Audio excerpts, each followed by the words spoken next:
बड़ी संख्या में मार्केट में पैसा है, ऐसे यूथ थे, नए लोग थे।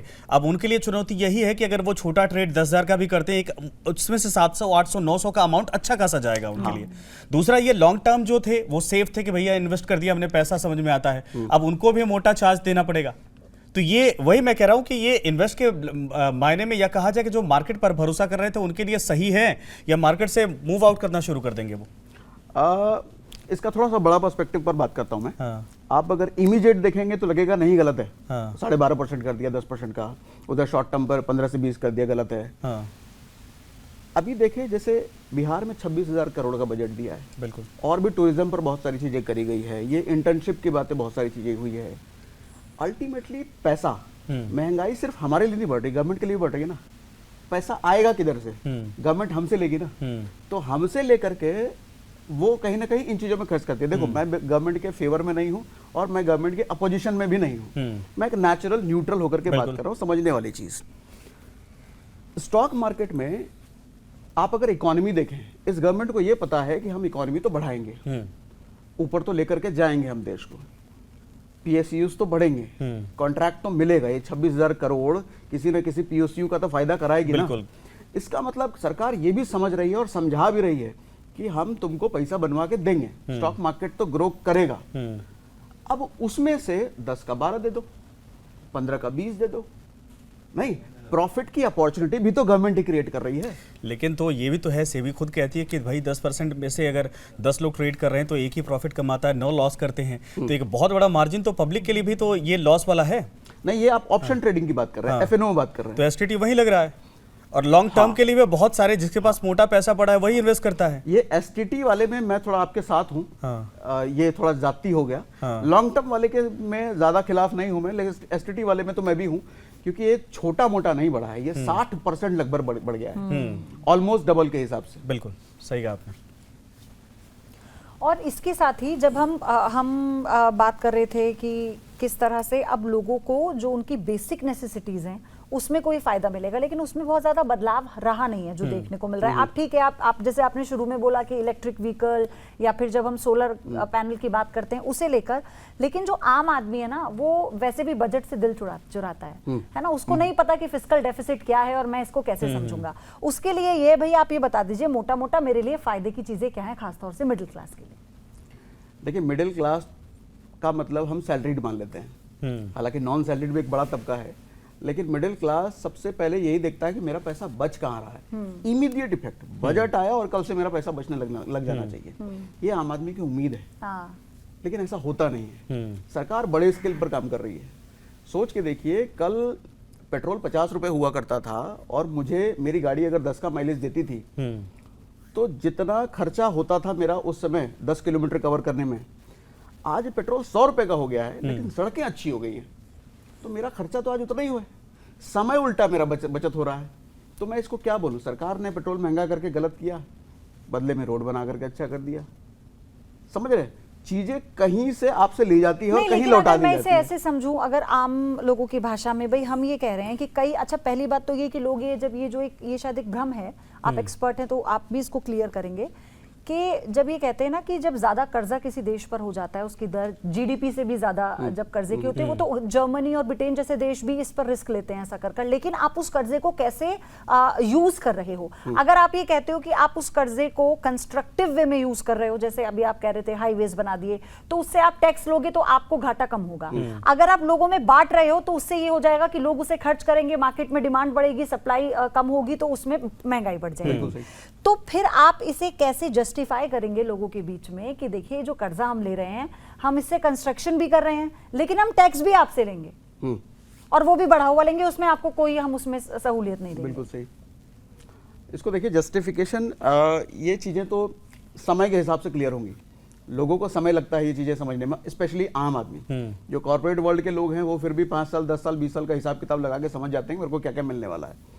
आम आदमी, जैसा मैंने अभी बोला कि इमीडिएट इफेक्ट, तो ये तो नहीं होने वाला, ये समय ही लगेगा।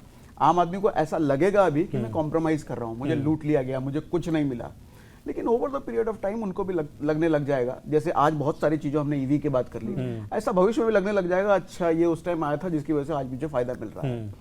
और वैसे भी ऑप्शन हमारे पास है नहीं, हम कर क्या सकते हैं। नहीं, Exactly. मेन चीज तो क्या यही पॉइंट है कि नहीं, ऑप्शन option नहीं है, हाँ। कि हम क्या कर क्या Exactly. सकते हैं, हमारे पास जो अच्छा देखिए और पिछले एक एक साल संजय, के भीतर बस मैं एक बात चीज ऐड कर दूं, फिर आप बोलना कि हमने ये पैटर्न अब तक के कई बजट्स में देखा है। हम पिछले बजट से भी पिछले वाला बजट देखें तो हम ये देख रहे हैं कि बहुत ऊपर नीचे का बदलाव हो रहा है, क्योंकि हमें एक सेम स्लैब पर चलते जाना है। वो जो इम्प्लीमेंटेशन की बात आपने की ना, कि जब तक वो इम्प्लीमेंटेशन हमें समझ में नहीं आएगा, चाहे हमारी मार्केट हो फिर चाहे हमारी इकोनॉमी हो, हम उसमें देख ही नहीं पाएंगे उसको। बिल्कुल सही, बिल्कुल सही। अच्छा, लॉन्ग टर्म की अगर बात करें, पिछले 10 साल का अगर टेन्योर देखा जाए सरकार का, जो हम जनरली एक आम आदमी की बात करते हैं, उसमें कोई चीज ऐसी नहीं जो उम्मीद की जा रही थी कि 10 साल ठीक है सड़कें बहुत अच्छी बन गई। एक सेक्टर था जिसको लेकर हमारे जितने एक्सपर्ट आए थे उन लोगों ने कहा नो डाउट सरकार ने काम किया है, चाहे बिहार की बात हो चाहे हिंदुस्तान किसी भी हिस्से में सड़कें अच्छी बनाई है।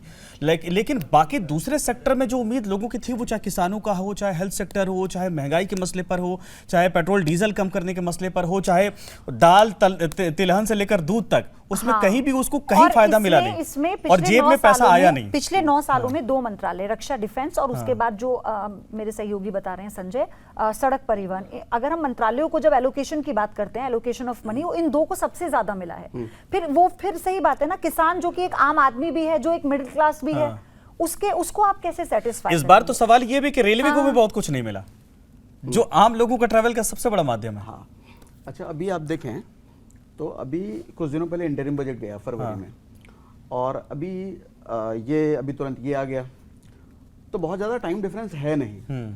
आप बहुत सारी चीज़ें देखें जो इस वाले बजट में कवर नहीं किया गया। डिफेंस की कोई बात नहीं हुई। इसका रीज़न ये कि डिफेंस की बात फरवरी में ऑलरेडी बात हो चुकी है और अच्छा खासा फंड डिफेंस को गया है। रेलवे की भी बात फरवरी में हो चुकी है। तो मुझे ऐसा लगता है कि सरकार ये मान के चल रही है कि अभी ज़्यादा समय है नहीं, अगला साल तुरंत फिर फरवरी आ जाएगा कुछ महीनों बाद। तो मुझे लग रहा है इसको और इंटरिम बजट को सरकार एक साथ मिलाकर देख रही है ना, तो ये शायद पर्सपेक्टिव हो सकता है। अच्छा, लेकिन क्या मैं जानना चाहती हूँ कि क्या इसे बहुत चैलेंजिंग, हम सरकार, भाई कोई भी सरकार ये तो नहीं दिखाएगी कि उसके ऊपर फाइनेंशियल क्या चैलेंजेस हैं, वो ये बताती है इसलिए बजट पेश करने से पहले, ताकि लोगों को समझ पाए, थोड़ी सिंपैथी मिल जाए, भाई इसलिए हम आपको ये नहीं दे रहे। लेकिन इस वक्त आप चैलेंज के तौर पर इसे कैसे देख रहे हैं कि आने वाले 5 सालों में क्या क्या चैलेंजेस रहने वाले हैं इस बजट के पेश होने के बाद? इस बजट के पेश होने के बाद देखिए, एक तो महंगाई एक ऐसी चीज है जो मुद्दा सदियों से रहा है और सदियों तक रहेगा, और ये भी है कि महंगाई ना कभी रुकी है ना रुकेगी। अच्छा, एक लाइन मैं चाहूंगा इसमें जोड़ दूं। कल आर्थिक सर्वेक्षण जब पेश किया गया था तो इसमें हाईलाइटेड पॉइंट था कि 6.5 to 7% ये महंगाई दर चलेगी। अब आप, मैं चाहूंगा कि जवाब को पूरा करिए, क्योंकि पब्लिक के दिमाग में ये भी है कि हमें कम है सर। 6 to 7% पब्लिक जितनी चीजें यूज करती है ना, राशन पानी से लेकर के कपड़े, पेट्रोल, मुझे लगता है शायद उसके यूज का 40-50% चीजें ऐसी होंगी जो 6-7% से महंगी हो रही है। मैक्सिमम चीजें 10% से ऊपर ग्रो हो रही है। खाने पीने की चीजें, खाने का तेल आप देखो 10% से ऊपर हर साल बढ़ जाता है। बिल्कुल। मेडिकल दवाइयां आप देखो 15% से ऊपर हर साल बढ़ जाता है। हॉस्पिटलाइजेशन का खर्चा 15-20% के ऊपर हर साल बढ़ जाता है। तो 6-7% तो मुझे लग रहा है ये सिर्फ आंकड़ा देखने के लिए है। महंगाई 10% से ऊपर बढ़ रही है। मुझे ऐसा लग रहा है आपकी इस बात पे कि हमने, और टैक्स स्लैब में हमने ज्यादा बदलाव भले ही ना देखा हो, लेकिन अगर हम कैंसर की दवाओं की बात कर रहे हैं, हम दवाइयों की बात कर रहे हैं, हम इलेक्ट्रॉनिक गैजेट्स की बात कर रहे हैं, हम सोने की बात कर रहे हैं, तो इस पर लोगों को राहत मिल रही है। तो मतलब ये एक तरह का वो हो गया कि चलिए, अगर आपको टैक्स में हमने निराश किया है तो हमें छोटी छोटी चीजें हैं जो आपके लिए थोड़ी सस्ती कर देते हैं। आप इसको ऐसे देख सकते हैं कि टैक्स में अगर निराश किया है, कमाने का मौका दिया है, इंटर्नशिप है ना, कमाने का मौका दिया है, स्टार्टअप में इन्वेस्ट करने का, स्टार्टअप को ग्रो करने का, एम्प्लॉयर एम्प्लॉई दोनों के लिए कुछ दिया है। अल्टीमेटली बात सही भी ये है कि कोई भी देश की इकोनॉमी टैक्स बचा करके बड़ी नहीं होती है, ज्यादा कमाई होने से बड़ी होती है। तो सरकार का ये फोकस है, शायद अपने लफ्जों में वो कह नहीं पाए कि कमाई बढ़ाओ। अच्छा, एमएसएमई सेक्टर में कमाई ठीक है, इन्वेस्ट होगा, पैसा सरकार दे रही कि आप कुछ अपना शुरू करिए, लेकिन जॉब क्रिएशन को लेकर आपको लगता है कि बहुत कुछ इसमें चीजों को फोकस किया गया है? एग्जैक्टली, क्योंकि चाहे वो गवर्नमेंट सेक्टर हो चाहे प्राइवेट सेक्टर, और क्या 4 करोड़ गवर्नमेंट सेक्टर में जॉब आने वाले 5 सालों में आसान लक्ष्य लग रहा है आपको? इसमें सबसे बड़ी जो डिफिकल्टी आएगी ना, सरकार ने वादा तो कर दिया इतना जॉब्स क्रिएट करेंगे, अब इतने लायक लोग भी तो होने चाहिए। एग्जैक्टली। अगर लायक लोग नहीं हैं, आप फिर भी उनको जॉब नहीं दिला सकते हो। अगर जॉब मिल भी गई, जिस कंपनी में जाएंगे वो उसका नुकसान करेंगे, तो कंपनी वाला भी नहीं रखेगा। अब ये इंडिविजुअल्स की रिस्पॉन्सिबिलिटी आ गई, हर नागरिक की। अगर मैं लायक हूँ। आप 5 क्लर्क तो नहीं रखेंगे ना, देखिए हाँ बिल्कुल गवर्नमेंट जॉब के नाम पर आप 5 क्लर्क नहीं रखेंगे। न्यूज नेशन अब व्हाट्सएप पर खबरों के ताजा अपडेट के लिए न्यूज नेशन के इस QR कोड को स्कैन करें।